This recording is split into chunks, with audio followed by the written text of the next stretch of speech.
যারা আমাদের কণ্ঠ চেপে ধরেছিল আল্লাহ তাআলা তাদেরকে দেশ থেকে বাধ্য করেছেন। তারা এখন বাংলাদেশে পরিচয় দিতে পারে না। তারা এখন মাঝে মাঝে বিভিন্ন দলের উপরে, জাতির উপরে সাওয়ার হইয়া তারপরে মাঠে আসে। যেমন গতকালকে হিন্দুদের ভেষে, ইসকনের ভেষে মাঠে নেমেছে। রিক্সা শ্রমিকের ভেষে আসে, আনসারের পোশাক পরে রাস্তায় নামে। হিন্দুদের ভেষে রাস্তায় নামতে হয়। এখন নিজের পরিচয় আর নামতে পারে না। আল্লাহ এতটা নিচে নামিয়ে দিয়েছেন তাদেরকে। এটা তাদের কৃতকর্মের ফল। কারণ আগস্টের 5 তারিখের বিপ্লবের পরে যারা দেশ থেকে পালিয়ে গেল, তাদেরকে কি আমরা পালিয়ে যেতে বলেছিলাম?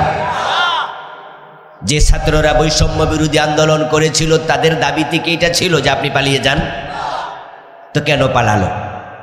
আরবি একটি প্রবাদ আছে, কামা তাদিনু তুদান। আপনি যেমন করবেন ফিডব্যাকে তা পাবেন। এটাই নিয়ম। নিউটনের গতিসূত্র আছে 3টা, তার মাঝে 3 নাম্বারটা হলো প্রত্যেকটি কর্মের একটি বিপরীত সমান প্রতিক্রিয়া, ক্রিয়ার প্রতিক্রিয়া থাকবে। এই যে ওয়াল আছে, আপনি জোরে ঘুষি মারেন, দেখবেন যে আপনার আঙ্গুল ব্যথা হয়ে গেছে। আস্তে মারেন, ব্যথা হবে না। আপনি যত জোরে দেবেন, ব্যথা তত বেশি হবে। জুলুম যত বেশি করেছে, শাস্তি তত বেশি পেয়েছে। আল্লাহ আমাদের এখন ভালো রেখেছেন, আলহামদুলিল্লাহ। আল্লাহ তাআলা কোরআন মাজিদে বলেছেন, ইন্নাহু লা ইফলিহুজ জালিমুন, নিশ্চয়ই জালেমরা কখনো সফল হবে না। আমরা এবার চোখে দেখেছি আল্লাহর কোরআনের বাস্তবতা। জমিনের মালিক কে? আল্লাহ। আলেমরা কথা বলে কার? আল্লাহ। এ কোরআন কার বাণী? তো আল্লাহর জমিনে আল্লাহর কথা বলতে, আল্লাহর বাণী শোনাতে তোদের অনুমতি নিতে হবে কেন? তারা আমাদেরকে বাধ্য করেছে অনুমতি নিতে। বাড়ি বানালেন আপনি, দখল করলো আরেকজন, এটা কি জুলুম নয়? এটা কি জুলুম নয়? বাড়ি আপনি বানাইছেন, আমি গিয়ে দখল করি কেমনে? জমিন আল্লাহ, কোরআন আল্লাহ, আর তারা জমিন দখল করে বলে অনুমতি আমাদের নেও। আজীব তো। আল্লাহ তাআলা দেখাইয়া দিলেন তিনি ছাড় দেন, কিন্তু তিনি ছেড়ে দেন না। না হয় যে আন্দোলন হলো, এটা একবারে ঘামাসির মতো একটা। মানুষের দেহে যত রোগ হয়, গামাসিকে কেউ রোগী মনে করে না। গামাসি বুঝেন তো? দেবীর দ্বারা কি কয়? গামাসি।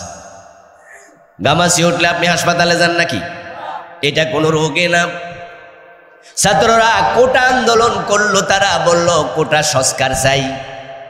প্রধানমন্ত্রী সাবেক যদি বলতেন ঠিক আছে দিলাম, ঝামেলা শেষ। অথবা যদি বলতেন তোমাদের দাবিগুলো লিখিত অবস্থায় আমার টেবিলে রেখে যাও, এত ফোলাপান বলতো দেখি উনি কি বলে, রেখা তো আসছি, ঝামেলা শেষ। কিন্তু গামাসি ঝুলকাইলে এটা যে ক্যান্সার হইয়া রোগী মরে যাবে, এটা গামাসিওয়ালা অনুমানও করতে পারে নাই। এবারের এই আন্দোলন বিস্ফোরণ হবে।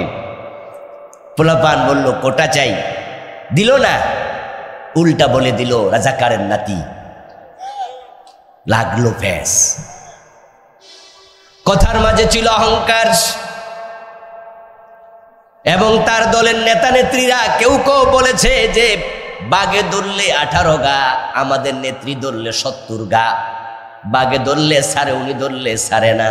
আসলে তাই, আমরা দেখেছি বিনা অপরাধে কত নেতাকে ফাঁসি দিয়ে দিয়েছে। আল্লামা সাইদি রাহিমাহুল্লাহর মতো লোকটাকে বিনা অপরাধে, বিনা দোষে 13টা বছর জেলখানায় আটকায়া রাখছে। তার সাহস অনেক গুণ বেড়ে গিয়েছিল। এই জন্য পোলাপানরে তো কোটা দিলই না, উল্টা রাজাকারের নাতি বলে গালি দিয়ে দিল। ভাবলো হাতি ঘোড়া গেল তল, বকরি বলে কত জল। কত বড় বড় দল শেষ করে দিছি, তোরা কেডা? যা বেটা রাজাকারের বাচ্চারা যা।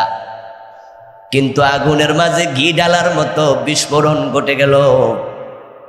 তখন ছাত্ররা রাস্তায় নামলো।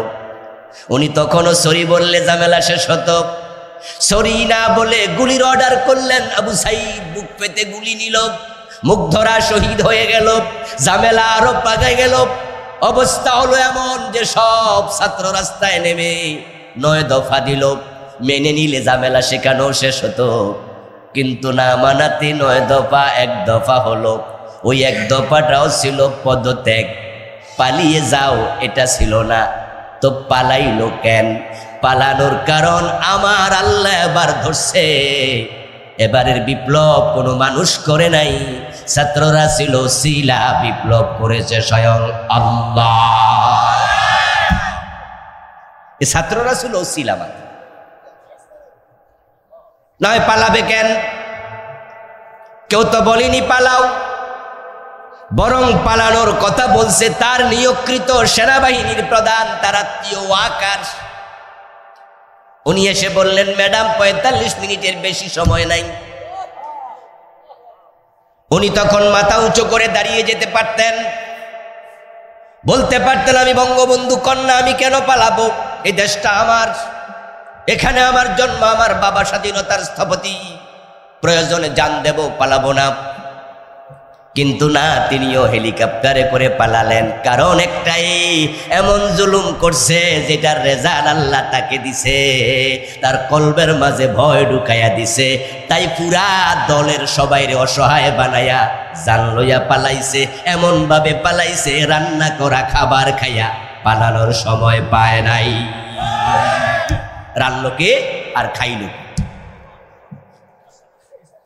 ওই 5 তারিখের পর থেকে আলহামদুলিল্লাহ বাংলাদেশের ইসলামী জনতা এখন ভালো আছে।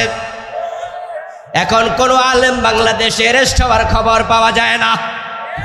এখন আমরা নিরাপত্তা ফিল করি, নিরাপদ ফিল করি, নিরাপত্তা অনুভব করি। একটা সময় বাংলায় প্রবাদ ছিল, চোরের মনে পুলিশ পুলিশ। গত 15 বছরে প্রবাদটা একবারে উল্টায় দিছে তারা। আলেম ওলামাদের মনে পুলিশের ভয় ঢুকাইছে। আমরা 24 ঘন্টা টেনশনে থাকতাম, কখন যে অ্যারেস্ট হই বলা যায় না। জুনায়েদ বাবু নগরী, আল্লামা সাইদি, মামুনুল হক সহ ছোট্ট রফিকুল ইসলাম মাদানী, এটা ছোট একটা বাচ্চা মানুষ, বয়স এখনো তো 30 হয় নাই। আর যখন টর্চার করে আজ থেকে আর 5-7 বছর আগ থেকে, বেটার বয়স 22-23 বছর। ওই ছোট্ট মানুষের হুমকিও তাদের সহ্য হয় না। হেরে নিয়ে রিমান্ডের পর রিমান্ড, পায়ের মাঝে ডান্ডা বেড়ি, ছোট্ট মানুষ হাঁটতে পারে না। ও বেটার ওজন হবে 25 কেজি, ডান্ডা বেড়ির ওজন যদি 7-8 কেজি হয়, বেটা হাঁটবে কেমনে? কি মনে করেন মাজলুমের চোখের পানি বৃথা যায় কেমনে? বৃথা যায় না। আল্লাহর বক্তব্য, রাসূলুল্লাহর বক্তব্য, জালেম সফল হয় না। প্রিয় নবীজি বলছেন, মাজলুমের বদদোয়াকে ভয় করো, ওয়াত্তাকি দাওয়াতাল মাজলুম ফাইন্নাহু লাইসা বাইনাহু ওয়া বাইনাল্লাহি হিজাব। মাজলুমের ফরিয়াদকে ভয় করো, মাজলুমের বদদোয়া এবং আল্লাহর মাঝখানে কোনো পর্দা থাকে না।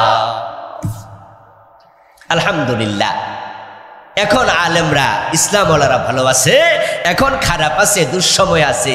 রাম এবং বামেরা, হাসানুল হক, রাশেদ খান মেননেরা এবং যারা তাদের দোসর এবং হত্যাকারী জালেমেরা আজকে খারাপ আছে। এটাই নিয়ম।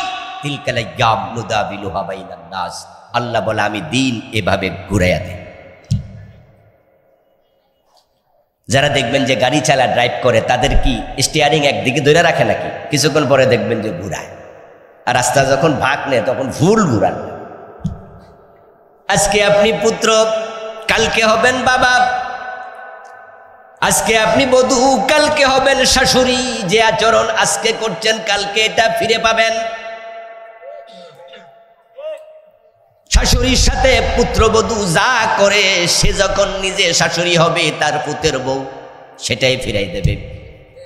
বাবার সাথে সন্তান যে আচরণ করে, যখন সে নিজে বাবা হবে, তার সন্তান সেটাই ফিরিয়ে দেবে। 15 বছর জুলুম করেছে, তারা এখন জুলুমের ফল ভোগ করছে। সামনে সুযোগ পাইয়া আমরা যেন নতুন করে জালেম না হই, এখান থেকে আমাদেরও শিক্ষা নিতে হবে। আল্লাহ তাআলা শিক্ষা নেয়ার তৌফিক দিন, বলেন আমিন। প্রিয় ভাইয়েরা, আমি আপনাদের সম্মুখে পবিত্র কোরআন মাজিদ থেকে সূরাতুশ শূরায়ের 13 নম্বর আয়াতে কারিমা তিলাওয়াত করেছি। প্রিয় নবীজি মুহাম্মদ সাল্লাল্লাহু আলাইহি ওয়াসাল্লামের পবিত্র মুখনসৃত সহিহ বুখারীতে উদ্ধৃত একখানা ছোট্ট হাদিসে নববী পাঠ করেছি। আল্লাহ তাআলা তৌফিক দিলে এখান থেকে কিছু কথা বলবো ইনশাআল্লাহ। সূরাতুশ শূরার 13 নম্বর আয়াতে আল্লাহ তাআলা মূলত উম্মতে মুহাম্মাদীকে যে দায়িত্ব দিলেন সে প্রসঙ্গে আলোকপাত করলেন।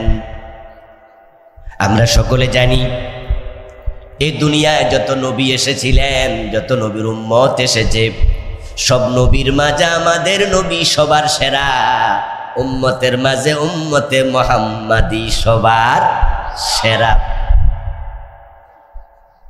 উম্মতে মুহাম্মাদীকে আল্লাহ তাআলা ওই দায়িত্ব দিয়েছেন যে দায়িত্ব দিয়েছেন সব নবীকে। শারা'a লাকুম মিনাদ-দীন, আল্লাহ তাআলা তোমাদের জন্য এমন শরীয়ত প্রণয়ন করলেন, এমন দিন, এমন বিধিবদ্ধ জীবন ব্যবস্থা প্রবর্তন করলেন। মা ওয়াসা বিহি নূহান, যে বিষয়ে আল্লাহ নূহ নবীকে দায়িত্ব দিয়েছিলেন। ওয়াল্লাযী আওহাইনা ইলাইক, ও প্রিয় নবীজি, এই বিষয়ে আমি আল্লাহ আপনার কাছে ওহী পাঠালাম, আপনিও সে কাজ করেন। আপনার উম্মত এটা করবে, এই কাজটা আমি আপনাকে দিয়েছি। ওয়া মা ওয়াসাইনা বিহি মূসা ইব্রাহিম ওয়া ঈসা ওয়া মূসা ওয়া ঈসা, একই দায়িত্ব ইব্রাহিমকে, মূসাকে, ঈসাকে দিয়েছি। বড় বড় 5 জন নবী, হযরত ইব্রাহিম, হযরত মূসা, হযরত ঈসা, হযরত নূহ এবং শেষ নবী মুহাম্মদ সাল্লাল্লাহু আলাইহিমুসসালাম। বড় বড় 5 নবী, এর মানে সব নবী। কোরআনে তো সব নবীর নাম নাই, মাত্র 25 জনের নাম আছে। তাই বলে কি নবীর সংখ্যা মাত্র 25? এই 25 জন যা করেছে বাকি নবীদের কাজ তাই ছিল। বড় বড় 5 জনের নাম এনে আল্লাহ বুঝালেন বাকি সব নবী একই দায়িত্ব পালন করেছে। সব নবী যে দায়িত্ব পালন করল উম্মতে মুহাম্মাদী, সে দায়িত্ব তোমাদেরকে আমি আল্লাহ দিলাম। নবী যে কাজ করলো, উম্মত যদি সেই কাজ না করে, উম্মত হিসাবে পরিচয় দেওয়ার কোনো অধিকার বাস্তবে নাই। নবীর কথার সাথে উম্মতের কথা মিলবে, নবীর কাজের সাথে উম্মতের কাজ মিলবে, নবীর চিন্তার সাথে উম্মতের চিন্তা দর্শন মিলবে। নবী হলেন কলের মুখের মতো, উম্মত হলো পাত্রের মুখের মতো। চাপাকল যখন চাপেন, যেখান দিয়া পানি পড়ে, যদি আপনি আপনার বাটি ভর্তি করতে চান, কলসি ভর্তি করতে চান, তাহলে মুখ দুইটা সমান না হলে কখনো কলসি ভর্তি হবে না। নবী বলবে, উম্মত উম্মুখ হয়ে গ্রহণ করবে। এই জন্য রাসূলুল্লাহ সাল্লাল্লাহু আলাইহি ওয়াসাল্লাম বলেছেন, সাল্লু কামা রাআইতুমুনি উসাল্লি, তোমরা নামাজ পড়ো সেভাবে আমি নবী মুহাম্মদকে নামাজ পড়তে দেখেছো যেভাবে। খুযু আন্নী মানাসিকাকুম, আমি হজ করি যেভাবে তোমরা করো সেভাবে।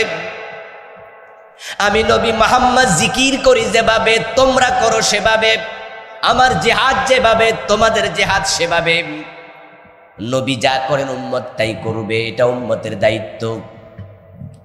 এখন সব নবীকে যে দায়িত্ব আল্লাহ দিলেন, উম্মতে মুহাম্মাদীকে সেটাই দিলেন। যদি সেই দায়িত্ব আপনি আমি পালন না করি, তাহলে উম্মতের তালিকায় নাম ঢোকার কোনো সুযোগ নাই। আপনি উম্মত দাবি করবেন, কিন্তু আসলে আপনি উম্মত না। যদি আপনি উম্মত দাবিও করেন, আপনি পথভ্রষ্ট উম্মত, আপনি জাহান্নামী উম্মত। রাসূলুল্লাহ সব উম্মত কিন্তু জান্নাতি উম্মত নয়, বরং প্রিয় নবীজি বলেছেন আমার উম্মত হবে ৭৩ দল, তার মাঝে জান্নাতি হবে মাত্র ১ দল। তাহলে উম্মতের মাঝেই তো ৭২ দল জাহান্নামী উম্মত। সব উম্মত জান্নাতি নয়। প্রশ্ন হতে পারে উম্মত হয়ে জাহান্নামী কেন হবে? উত্তর হলো তারা উম্মত হয়েছে, উম্মত দাবি করেছে, কিন্তু নবী মুহাম্মদকে অনুসরণ করতে রাজি হয় নাই। এখন নবীদের কাজ কি? আল্লাহ তাআলা ৫ জন নবীর নাম আলোচনা করে এবার বলতেছেন আনাকিমুদ্দিন, আমি সব নবীকে একটা দায়িত্ব দিছি, সেটা হলো আমার জমিনে আমার দিন কায়েম করো। ও উম্মতে মুহাম্মাদি, সে দায়িত্ব আমি তোমাদেরকেও দিয়ে দিলাম। কোরআনের মাঝে আছে আকিমুস সালাহ, নামাজ কায়েম করো। যারা মাসালা জানেন তারা একটু জবাব দিয়েন। সহজ মাসআলা, আকিমুস সালাহ বলার পরে নামাজ কায়েম করা আমাদের জন্য নফল না ফরজ? তো আকিমুস সালাহ বললে সালাত কায়েম যদি ফরজ হয়, আকিমুদ্দিন, এখন দিন কায়েম করা নফল না, এটা ফরজ। তো নামাজ তো বাংলাদেশে আছে, দিন কই? ৩.৫ লাখ মসজিদে নামাজ হয় ৫ ওয়াক্ত জামাতে। জুমার দিন খুতবা হয়, আযান হয়, সব মানুষ দৌড়ায়া যায়। যারা বেনামাজি আছে তারা লজ্জায় পড়ে। এই জন্য বেনামাজিরা সেদিন মুখ লুকায়া থাকে। সালাতের আলোচনা, নামাজ কায়েমের আলোচনা সমাজে তো বেশি, বেনামাজি শরমে পড়া যায়। জুমার দিন নামাজে না গেলে ঘরের বাচ্চা পোলাপান পর্যন্ত শরম দেয়, কি আব্বা মসজিদে যাইবা না? রোজার ওয়াজ এই দেশে এভেলেবেল, আলেম উলামার রোজার কথা এভেলেবেল বলার কারণে রমাদান যখন আসে, যারা বেরোজগারি রাস্তার পাশে দোকানে যখন খায়, তারাও দোকানে পর্দা লাগায়া খায়, কারণ ওপেন খাওয়া দাওয়া করতে তারা লজ্জা পায়। বেনামাজির লজ্জা আছে, তাই সে মুখ লুকায়া রাখে জুমার দিন। বেরোজগারির লজ্জা আছে, তাই সে পর্দা টানায়া খায়। কিন্তু ৫৩ বছর বাংলাদেশে দিন কায়েম নাই, এই নিয়ে মুসলমানের মাঝে কোনো লজ্জাও নাই।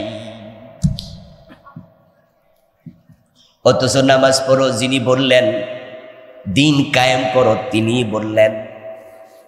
এবার বলুন তো, দিন যদি কায়েম হয়, দিনের মাঝে নামাজ আছে না নাই? তাহলে তো নামাজ আলাদা ভাবে কায়েমের ওয়াজের প্রয়োজন আর নাই। দিন যদি কায়েম হয়, রোজার ওয়াজ লাগবে না। দিন যদি কায়েম হয়, পর্দা করো পর্দা করো, এটা বলার প্রয়োজনই হবে না। দিন কায়েম হলে সংসদ আইন হয়ে যাবে, বোরকা না পরে ঘর থেকে মেয়েরা বের হতে পারবে না। সরকার সিটি কর্পোরেশনে বলে দেবে, যারা ট্রাফিক পুলিশ আছে তাদের কাছে বলে দেবে, মারামারি কিলাকিলি জেল জরিমানা দরকার নাই, আগামী এত তারিখ থেকে কোনো মেয়ে পেট পিট দেখায় বের হতে পারবে না। ও ট্রাফিক পুলিশেরা, তোমরা বাঁশি বাজায়া গাড়ি ট্রাফিক সিগন্যাল করেছো, গাড়ি থামাইছো, গাড়ি চালাইছো, এবার সাথে করে একটু আলকাতরা রাখিও, 1 বোতল অথবা 1 বালতি। যে মহিলা পেট দেখাবে পেটে লাগাইয়া দিও, পিঠ দেখাইলে পিঠে লাগাইয়া দিও।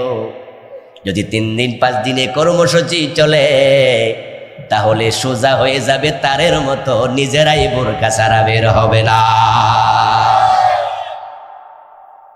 মারামারি কিলাকিলির প্রয়োজন হবে না, শুধু একটু বুদ্ধি খাটাইয়া দিলে হয়। আইন করে দাও, আজান হলে দোকান বন্ধ। কোন বালেক যদি নামাজে না যায়, তাকে জেলে দেওয়ার আইন করো। ইমাম আবু হানিফা, শাফি, মালিক, আহমদ ইবনে হাম্বল, চারি ইমাম একমত, বালেক নামাজ না পড়লে জেলে দিতে হবে। এই আইনটা দিন কায়েম হলে এমনি এসে যাবে, সংসদ আইন পাস হবে। দেবিদ্বার বাজারের কথা একটু ভাবুন তো, যদি আজানের সাথে সাথে দোকান বন্ধ হয়ে যায়, বেনামাজিদেরকে ধরে জেলখানায় দেয়া হয়, এই খবর মানুষ জানে, আজানের সাথে সাথে ক্রেতা বিক্রেতা সব যদি দেবিদ্বার কেন্দ্রীয় মসজিদগুলো যে 3-4টা মসজিদ আছে সেদিকে বের হয়, সবাই রওনা দেয়, তাহলে মসজিদে লোকে লোকারণ্য হবে। 1বার 2বার না, 5বার 7বার জামাত হওয়া লাগবে, মসজিদে মুসল্লি জায়গা দেয়া যাবে না। দিন যদি কায়েম হয়ে যায়, চুরি ডাকাতি থাকবে না, দরজা খুলে ঘুমাতে পারবেন। দিন কায়েম না হওয়ার কারণে হুজুরদের ওয়াজ আছে, সাথে সিনেমা হলও খোলা আছে, হুজুরদের ওয়াজ আছে, সুদী ব্যাংক দিন দিন বাড়তেছে, হুজুরদের ওয়াজ আছে, অন্যায় অনাচার দিন দিন বাড়তেছে। দিন কায়েম না হওয়ার কারণে আমাদের এই দেশ এখন তলাবিহীন জুরিতে পরিণত হয়ে গেছে। দেশের টাকা চুরি করে আমাদের নেতারা কানাডায় বেগম পাড়া বানাচ্ছে। দিন কায়েম হলে শান্তি। ইসলাম শব্দের যে অর্থগুলো আছে তার মাঝে একটা অর্থ হলো আত্মসমর্পণ, আর একটা অর্থ হলো শান্তি। যখন মানুষ আল্লাহর দ্বীনের বিধানগুলো মাথা পেতে গ্রহণ করবে, তখনই সমাজে শান্তি প্রতিষ্ঠিত হবে। আল্লাহ তাআলা চান এই মানুষগুলো দুনিয়ায় শান্তিতে থাকুক। আমার প্রিয় ভাইয়েরা, যত মাখলুক আল্লাহ দুনিয়ায় বানাইছেন, আল্লাহর সবচেয়ে প্রিয় মাখলুকের নাম কি? জোরে বলেন। আল্লাহ যত মাখলুক বানালেন, সবচেয়ে সম্মানিত মাখলুকের নাম কি? এই সম্মানিত মাখলুক, আল্লাহর এই প্রিয় মাখলুক দুনিয়ায় কষ্টে থাকুক, এটা আল্লাহ চায় না। এই জন্য তিনি ইসলাম নামক দ্বীন দিলেন, এবং তিনি কোরআন মাজিদে বললেন, দ্বীন ইসলাম দিয়ে আমি আল্লাহ তোমাদের উপর খুশি হয়ে গেছি। আল-ইয়াওমা আকমালতু লাকুম দীনাকুম ওয়া আতমামতু আলাইকুম নি'মাতি ওয়া রাদিতু লাকুমুল ইসলামা দীনা। এমন একটি দিন আমি তোমাদের দিলাম, যে দিন মেনে নিলে শান্তি কায়েম হয়ে যাবে। কিন্তু দুর্ভাগ্যের বিষয় হলো, বাংলাদেশে আমরা আলেম ওলামাদেরকেও দেখি, খতিব বক্তাদেরকেও দেখি, আকিমুস সালাতের ওয়াজ যত, আকিমুদ্দিন এই ওয়াজ 10 ভাগের 1 ভাগও নাই। যার কারণে তো 92% মুসলমানের দেশে দিন পাওয়া যায় না। সংসদ ভবন কোরআন দিয়ে চলে না, গণভবন বঙ্গভবন চলে না, অর্থনীতি সমাজনীতি রাজনীতি শিক্ষানীতি কিচ্ছু চলে না। অথচ 92% নাকি মুসলমান। এখন যদি কেউ আকিমুস সালাহ আদেশ না মেনে আল্লাহর পর্যন্ত পৌঁছে যায়, আল্লাহর কাছে চলে যায়, নামাজ কায়েম করে নাই, হাসরের ময়দানে ধরা খাবে কিনা? তো যারা আকিমুদ্দিনের সাথে নাই তারা বুঝি ধরা খাবে না? সব নবী যে কাজ করলেন, মূল কাজই ফাঁকি দিলেন। এই দেশের লোকেরা দিন যে কায়েম করা লাগবে এটা অনেকে বুঝেই না। অথচ আমি তো সূরা শুরা থেকে শোনালাম, কোরআন মাজিদ আল্লাহ তাআলা বলেছেন মাকে বিয়ে করা হারাম, এমন আয়াত আছে মাত্র একটি। বোনকে বিয়ে করা হারাম, এমন আয়াত আছে মাত্র একটি। ওই একটি আয়াতের কারণে এটাকে আমরা গুরুত্বহীন ভেবে কোনোদিন ভুলে কেউ নিজের মারে বিয়ে করছে শুনেছেন নাকি? আমার আল্লাহ একবার বলল এনাফ।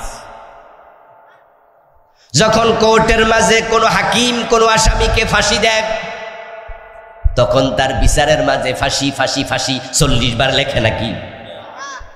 শুধু শেষ দিকে পুরা আলোচনা করে কেসের স্টাডি পুরাটা লেখে, লেখার পরে লিখে দেয় সাক্ষ্য প্রমাণের ভিত্তিতে প্রমাণিত হয়েছে লোকটা দোষী, তাই এত নম্বর দণ্ডবিধির, এত নম্বর আইনের আলোকে তাকে ফাঁসিতে ঝুলানোর আদেশ দেয়া হলো। কয়বার লিখেছে? শিক্ষিত ভাইয়েরা কথা বলেন না, কয়বার লিখেছে? বারবার লিখা লাগে? একবারই না, ফাঁসি হয়ে যায়। তাকিমুদ্দিন সূরা শুরাতে আল্লাহ একবার বলেছে, তোমার কাছে এটা হালকা হয়ে গেল বুঝি?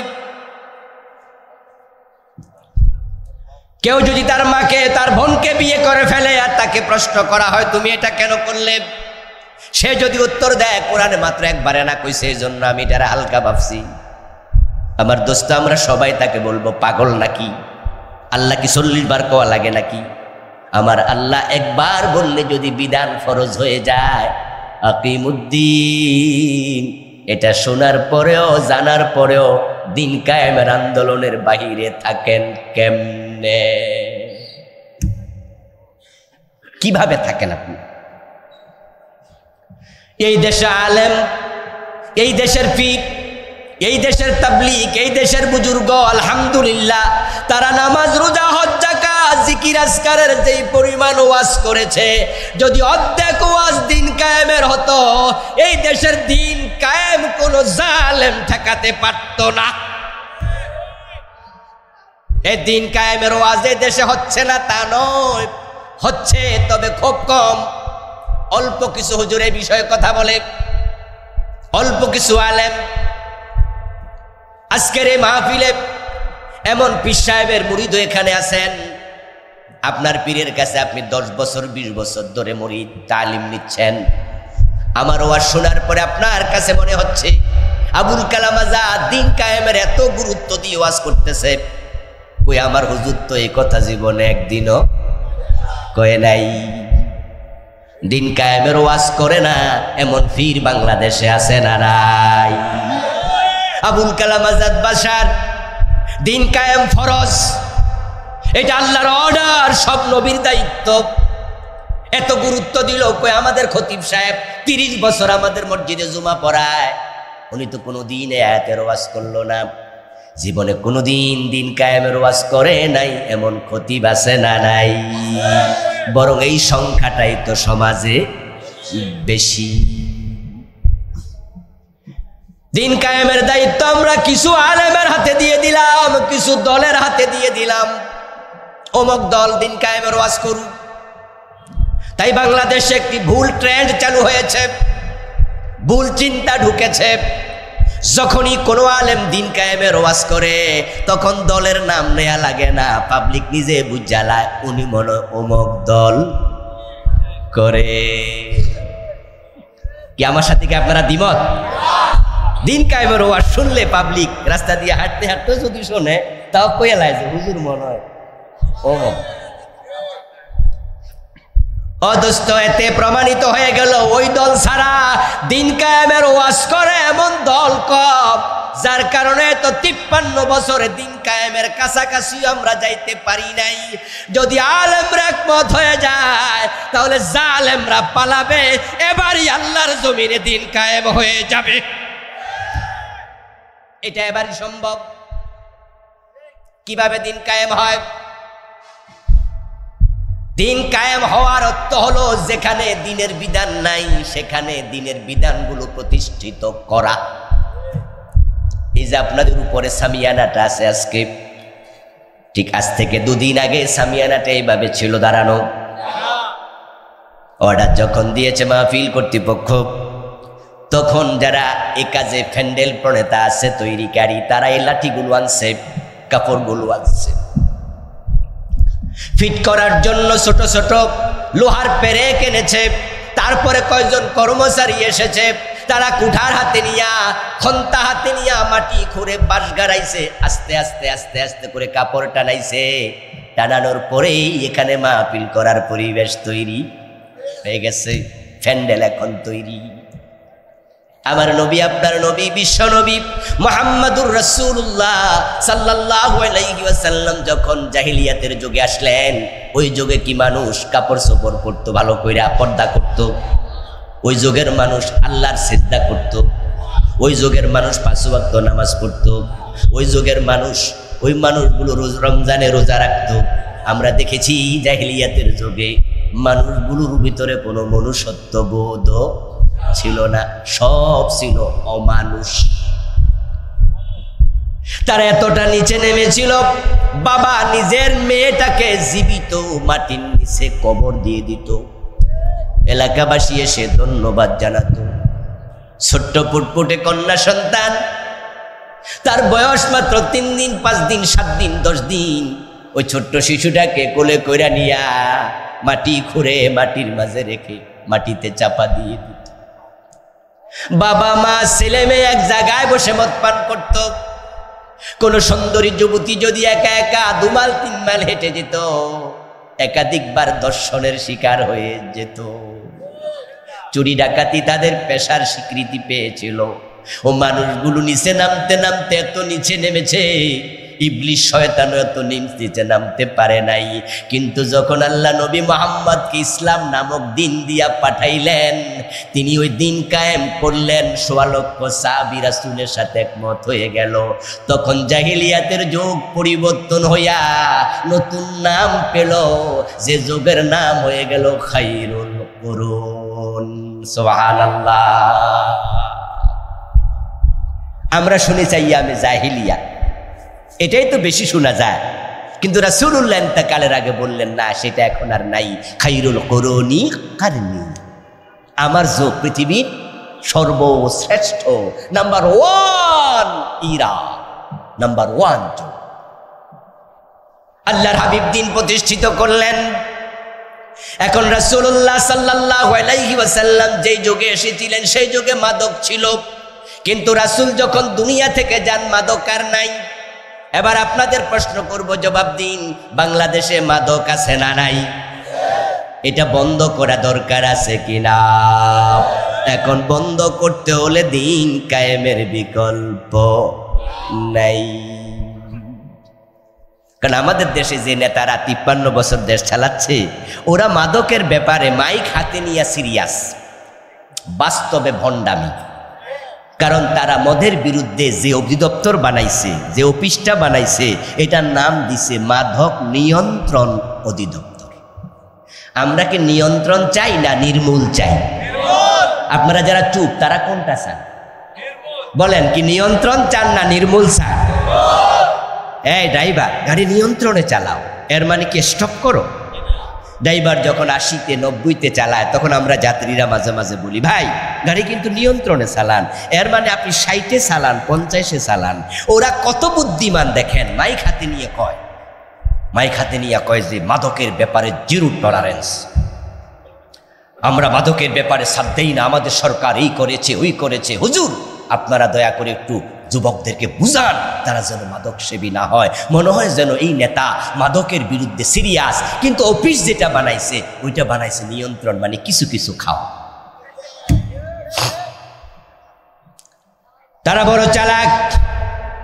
গরিবের ছেলেরা মদ পান করলে জেলে দেয়, আর তাদের ধনী লোকের দুলালেরা মদ খাওয়ার জন্য সোনারগাঁ হোটেল রেডিসনে যখন যায়, তখন পুলিশ তাদেরকে সেখানে সেলুট দেয়।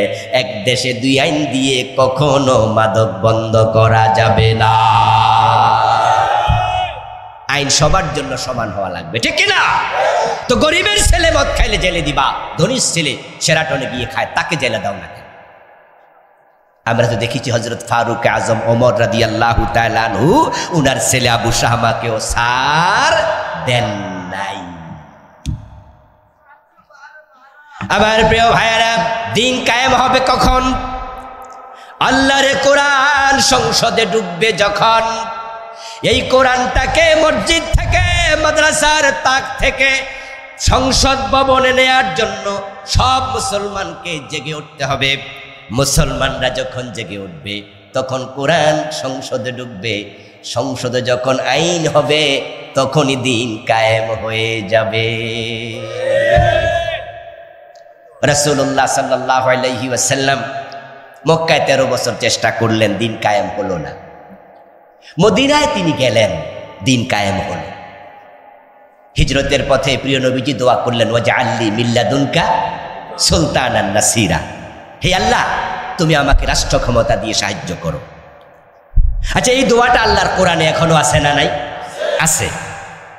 কিন্তু আমাদের দেশে দিন কায়েম না হওয়ার পিছনে সবচেয়ে বড় দায়ী একদল হুজুর, একদল পীর, একদল বক্তা। তারাই মাহফিলগুলোতে এসে বলে আমরা ক্ষমতা চাই না। তারা ইব্রাহিম বিন আদমের কাহিনী শোনায় মাদ্রাসার ক্লাসে, কামেল ক্লাসে। ওস্তাদ বলতেছে, আমাকে এক ছাত্র গত 2-3 দিন আগে বলল, নাম বললাম না মাদ্রাসার, বলতেছে আমাদের প্রিন্সিপাল হুজুর, উনি বলতেছে যে আমরা দুনিয়ার চেয়ার চাই না, আমরা আখেরাতের জান্নাতের চেয়ার চাই। পোলাপাইন কয় সুবহানাল্লাহ। হুজুর বলতেছে যে আমরা দুনিয়ার ক্ষমতা চাই না, আমরা আখেরাতে সম্মান চাই। পোলাপান কয় সুবহানাল্লাহ। আমি তখন বললাম আস্তাগফিরুল্লাহাল আযীম, এই হুজুর আল্লাহর কোরআনের পুরা উল্টা কথা বলল। আল্লাহর নবীকে আল্লাহ শিখাইছে অকুর রাব্বি আদখিলনি মুদখালা সিদকিন ওয়া আখরিজনি মুখরাজা সিদকিন ওয়াজআলনি মিন লাদুনকা সুলতানান নাসীরা। হিজরতের পথে আল্লাহ তুমি রাষ্ট্র ক্ষমতা দাও। রাসূলুল্লাহ গদি চাইলেন, চেয়ার চাইলেন, ক্ষমতা চাইলেন। কারণ ক্ষমতা যদি তোমার হাতে না আসে, কোরআনকে যদি ক্ষমতায় না নেও, তাহলে চোর ধরে হাত কাটবা কেমনে? চোর ধরে হাত কাটা এটা ব্যক্তিগত কাজ না রাষ্ট্রের কাজ? চোর ধরে হাত কাটা নফল না ফরজ? এই কথাটা আল্লাহর কোরআনে আছে না নাই? আপনি এত বড় আলেম হয়ে এটা কি কথা বললেন যে আমি চেয়ার চাই না, ক্ষমতা চাই না? তো পোলাপান কি বুঝলো? যে ক্ষমতা না চাওয়াটাই তাকওয়া। আমাদের হুজুরের কোনো কি নাই, দুনিয়ার লোভই নাই। এর বিপরীতে কি মেসেজ গেল? এর বিপরীতে মেসেজ গেল যারা ইসলামী রাজনীতি করে তারা সবাই ক্ষমতার লোভী। একদল আলেম ইউটিউবে ভিডিও বানায় বানায় দেব। আমি দেখেছি ইন্ডিয়ার একজন ভাই, উনি সৌদি আরবে থাকেন, বিভিন্ন ভিডিও তিনি আপলোড দেন ইউটিউবের মাঝে। দেখলাম তিনি বলতেছেন তার আলোচনার মাঝে, বাংলাদেশের অমুক দল শুধু গদি চায়, গদি। ও প্রিয় ভাইরা, দেখেন তার মেসেজটা কত উল্টা। আমরা ব্যক্তিগতভাবে ক্ষমতা চাই না, আল্লাহর কোরআনকে ক্ষমতায় নিতে চাই। আমাদের চিন্তা কি?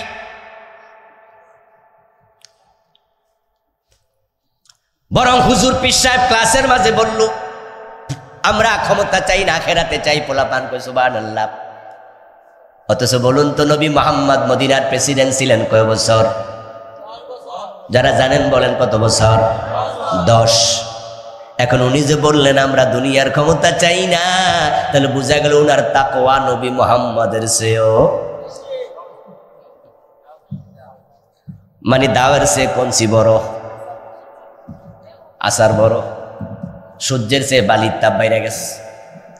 ইব্রাহিম বিন আদমের কাহিনী শোনাতে আসে, উনি খেলাফত ছেড়ে দিয়া জঙ্গলে চলে গেছে।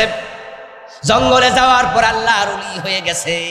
আমি আপনাদেরকে প্রশ্ন করতে চাই, আবু বকর সিদ্দিক কি জঙ্গলে গেছে না খলিফা হইছে? ওমর ফারুক জঙ্গলে গেছে, ওসমান রাদিয়াল্লাহু তাআলা আনহু গেছে, হযরত আলী গেছে। তাহলে ওনারা খলিফা হইয়া দেশ চালাইলেন, আর ওই বেটা খেলাফত পাইয়া ছাইরা দিয়া জঙ্গলে চলে গেল। হুজুর তার কাহিনী শোনায়, ওমরের কাহিনী শোনায় না। তাহলে কে বড় মুত্তাকি? ওমরের চেয়ে ইব্রাহিম আদম বুঝি মুত্তাকি? এখন প্রশ্ন হতে পারে, হুজুর দিন কায়েমের গুরুত্ব আপনি একাই বুঝে ফেললেন, ওনারা বুঝি বোঝে নাই? এই আয়াত কি ওনারা পড়েনি? তার উত্তর হলো অবশ্যই পড়েছে, তাদের প্রতি আমার শ্রদ্ধাও আছে। কিন্তু তারা কেন বলে না কোরআনে পাওয়ার পরেও?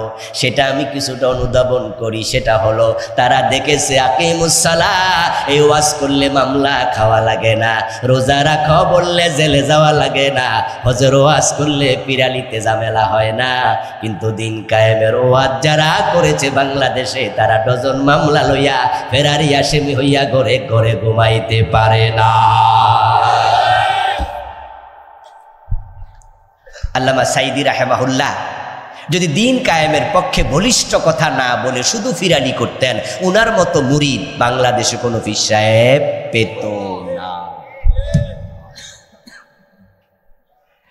শুধুমাত্র নামাজ রোজা হজ যাকাতের ওয়াজ করলে আল্লামা সাইদিকে জেলে থাকা লাগতো না। নবী মুহাম্মদ সাল্লাল্লাহু আলাইহি ওয়াসাল্লাম যদি আবু জেহেলের কাছে গিয়ে বলতেন, চাচা আপনি যেভাবে দেশ চালাচ্ছেন আপনার মতো চালান, আমি শুধু মসজিদে হারাম ওখানে ইমামতি করে আমার মুরিদদেরকে উম্মতকে নিয়ে নামাজ চালাবো 5 ওয়াক্ত। আবু জেহেল বলতো, মসজিদ তুমি চালাইবা, রাষ্ট্র নিয়ে মাথা গামাইও না, তাহলে মসজিদে ইমামতির বেতন দরকার হইলে আমি দুমু, থাকো যাও। নবী মূসা যদি বলতো, চাচা ফেরাউন আপনি আপনার মতো দেশ চালান, আমি আমার মতো করে মসজিদ চালাবো, তাহলে ফেরাউন বলতো, ভাতিজা টাইলস লাগলে খবর দিও, মসজিদের টাইলস মারবের ভাতল দিন। ইব্রাহিম আলাইহিস সালাম যদি লা ইলাহা ইল্লাল্লাহ, আল্লাহ ছাড়া কাউকে রব মানি না, কারো বিধান মানি না, এই বিপ্লবী ঘোষণা না দিতেন, শুধু বলতেন যে আমি নামাজ রোজা নিয়ে আসি, দেশ আপনার মতো নমরুদ আপনি চালান, তাহলে নমরুদ বলতো মসজিদে এসি লাগলে খবর দিও। কিন্তু ইব্রাহিম আলাইহিস সালামের ঘোষণা ছিল বিপ্লবী ঘোষণা, নবী মূসার ঘোষণা বিপ্লবী ঘোষণা, নবী মুহাম্মদের ঘোষণা এক আল্লাহ ছাড়া কারো আইন মানা যাবে না। জমিন কার? জোরে বলেন, জমিন কার? আইন চলবে কার? ও দোস্ত, এটা কঠিন ওয়াজ, এজন্যই তো আমাদের দেশ অধিকাংশ বক্তা দিন কায়েমের পক্ষে কথা বলে না। না বলার রেজাল্ট দিন কায়েম নাই, না বলার রেজাল্ট দিন কায়েম নাই। হাসরের ময়দানে আল্লাহর সামনে আমরা যখন যাব, কাল্লা সাউফা তা'লামুন সুম্মা কাল্লা সাউফা তা'লামুন, সবাই সেদিন টের পাবে, হিসাব করায় গন্ডায় হবে। আমি আবুল কালাম আজাদ এই কথা বলেছি, দিন কায়েম লাগবে। আর আপনারা আমার সাথে 2-4 জন একমত হইয়া চিৎকার দিয়া বলছেন জি। এই আমাদের 10 জন 50 জন 1000 2000 লোকের চিৎকারে দিন কায়েম হবে না। ব্যাপারটা এত সহজ নয়, কিন্তু তারপরও আমরা কেন বলি, কেন বলে যাই? কারণ শুধু একটা, দিন কায়েম হওয়া না হওয়া আল্লাহর ব্যাপার, তিনি কখন বিজয় দেবেন দিনের, এটা তার ব্যাপার। তবে আমরা দিনের কায়েমের কথা বলতে বলতে আজরাইলের সাথে দেখা করতে চাই।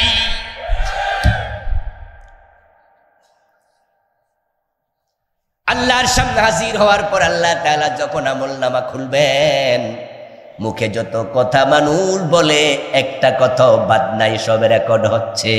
আমাদের এই কথাগুলো সেদিন রেকর্ড হয়ে বাঁচবে। ও দোস্ত আমার, যে 5 জন নবীর আলোচনা এখানে আসলো, আপনি দেখেন এমন কিছু নবীর নাম আল্লাহ তাআলা এই আয়াতের মাঝে বললেন, যে নবী 5 জনের সাথে বড় জুলুম জড়িয়ে আছে।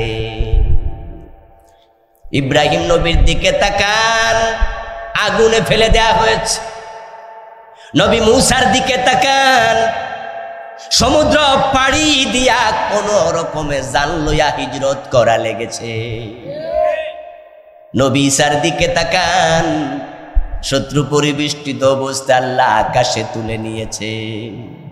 হযরত নূহ আলাইহিস সালামের দিকে তাকান, 950 বছর শুধু মাইর খাইছে। নূহ আলাইহিস সালামের নাম ছিল আব্দুল গাফফার। মানুষ উনাকে ওই নামে আর ডাকে না। নূহ শব্দের অর্থ ক্রন্দন করা, রোদন করা, ফুফিয়ে ফুফিয়ে কাঁদা। এত মারা উনারে মারত যে সারাদিন শুধু কাঁদতেন।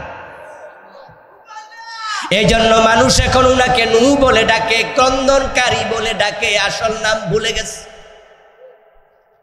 যেমন আবু বকর, রাসূলের প্রথম সাহাবী, উনার নাম ছিল আব্দুল্লাহ। আবু বকর উনার নামই না, কিন্তু ইসলামের কাজে এত অগ্রগামী ছিলেন যে আবু মানি সাহেব, বকর মানি অগ্রগামী। বকরের একাধিক অর্থ, তার মাঝে এই অর্থটা উনার নামের সাথে সবচেয়ে সঙ্গতিপূর্ণ। ইসলামের কাজে সবচেয়ে যে এগিয়েছিলেন তার নাম কি? আবু বকর। দান বলেন, সাদাকা বলেন, জিহাদ বলেন, প্রতিটা কাজে আবু বকরের রোল নাম্বার কত? এজন্য লোকজন আব্দুল্লাহ বলে না, বলে আবু বকর, অগ্রগামী লোক। এখন দুনিয়ার মানুষ উনার নাম যে আব্দুল্লাহ এটা জানে না, আজকে জীবনে প্রথম জানছেন এমন লোক এখানে হয়তো আছে। আবু বকর ইসলাম গ্রহণ করার আগে নাম ছিল আব্দে শামস, কেউ বলেছেন তার নাম ছিল আব্দুল কাবা। কিন্তু ইসলাম গ্রহণ করার পরে প্রিয় নবীজি তার নাম দিয়েছেন আব্দুল্লাহ। কয়দিন পরে লোকজন তার কাজ দেখা, গতি দেখা উনাকে আর আব্দুল্লাহ বলে না, কয় যে উনি নাম্বার 1। সুবহানাল্লাহ পড়ে। আবু বকর মানে সবার আগে নাম্বার 1, নাম হয়ে গেছে আবু বকর। নূহ আলাইহিস সালাম আব্দুল গফফার মাই খাইয়া এমন কাঁদা কাঁদে, সারাদিনে কাঁদে। এই লোকটা 950 বছর মানুষকে দাওয়াত দিছে। এক পর্যায়ে আশ্চর্য হয় নাই, দেখলেন যে জাতি তো কথাই শুনবে না। ইন্নী দাউতু কওমি লাইলাও ওয়া নাহারা, তিনি অনুযোগ করে বললেন, ও আমার রব, 950 বছর আমি এই মানুষগুলোকে দিনেও ডেকেছি, রাতের বেলাও ডেকেছি। সুবহানাল্লাহ। তারা শুধু আমারে মারে। এবার বলুন তো, এই কাজ করতে গিয়া যদি 4 জন নবী মাইর খায়, নবী মোহাম্মদ মাইর খাওয়া লাগবে না? কথা বলে না কেন ভাইরা? মাইর খাওয়া লাগবে কিনা? এই কোরআন যে আমি পড়ে শোনাচ্ছি, সূরা 13 নম্বর আয়াত, এটা কি আমার উপর নাযিল হয়েছে না নবীর উপরে? আল্লাহ নবী মুহাম্মদকে বলে, এই মায়ের আমনের কপালেও আছে। নবী মুহাম্মদ সাল্লাল্লাহু আলাইহি ওয়াসাল্লামের দিকে তাকায়া দেখেন দাঁত নাই। ও প্রিয় ভাই, খাওয়ার সময় যখন আমরা ছোট মাছ খাই অথবা বড় মাছ খাই, ছোট মাছের কাঁটাই বেশি গালের মাঝে বিদ্ধ হয়। এজন্য পুঁটি মাছ, কই মাছ খাওয়ার সময় সতর্ক থাকা লাগে একটু বেশি, মাঝে মাঝে কাঁটা লেগে যায়। তারপরে আমাদের সাথে সাথে খাবার দাবার বন্ধ, ভাতের লোকমার মুখে তুলি না, কাঁটাটা আগে খুলি, ধাক্কা ধাক্কি কিলাকিলি করতে করতে এমন অবস্থা হয় রক্ত বের করে ফেলি। মাঝে মাঝে এমন ঘটনাও বাংলাদেশে ঘটে, কাঁটা সরাইতে না পারলে মুরব্বীরা কয় বিড়ালের পা চাইপা ধর। কোন কোন অঞ্চলে আসেনি, যে বিড়ালের ঠ্যাং চাইপা ধর।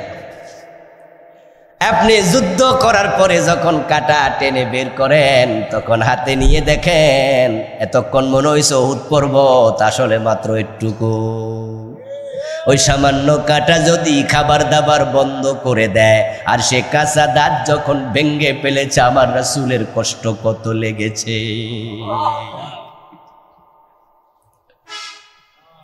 তায়েফের ময়দানে নবী মুহাম্মদ সাল্লাল্লাহু আলাইহি ওয়াসাল্লাম এত মাইর খেয়েছেন যে উনার দেহের মাঝে একটা পশমের জায়গা বাকি ছিল না যেখানে রক্ত লাগে নাই। ও প্রিয় ভাইরা, ইসলাম কায়েম করা, দিন কায়েম করা খুব জটিল কাজ। এই কাজ করতে গেলে নবী ইব্রাহিমের মতো আগুনে পড়ার মতো হিম্মত লাগে, নবী মুসার মতো দেশ ত্যাগ করার মতো, হিজরতের মতো হিম্মত লাগে, নবী নূহের মতো মাইর খাওয়ার মতো সাহস লাগে। তারপরে দিন কায়েম হবে। আল্লাহ তাআলা সব নবীকে বিজয় দিয়েছেন, প্রতিপক্ষ পরাজিত হয়েছে। ইব্রাহিম নবী বেঁচে গেছে, নমরুদ জুতার বাড়ি খেয়েছে, নবী মুসা সাগর পার হয়েছে, ফেরাউন পানিতে ডুবে মরেছে। আমরা দেখেছি নবী মুহাম্মদ বিজয় হয়েছে, আবু জাহেল মরে গেছে আপনার বদরের প্রান্তরে। ঠিক আমরা যারা আছি, আমাদের 13 বছরে তারা কিচ্ছু করতে পারে নাই। আমরা দেশে আছি, তারা পালাইয়া গেছে।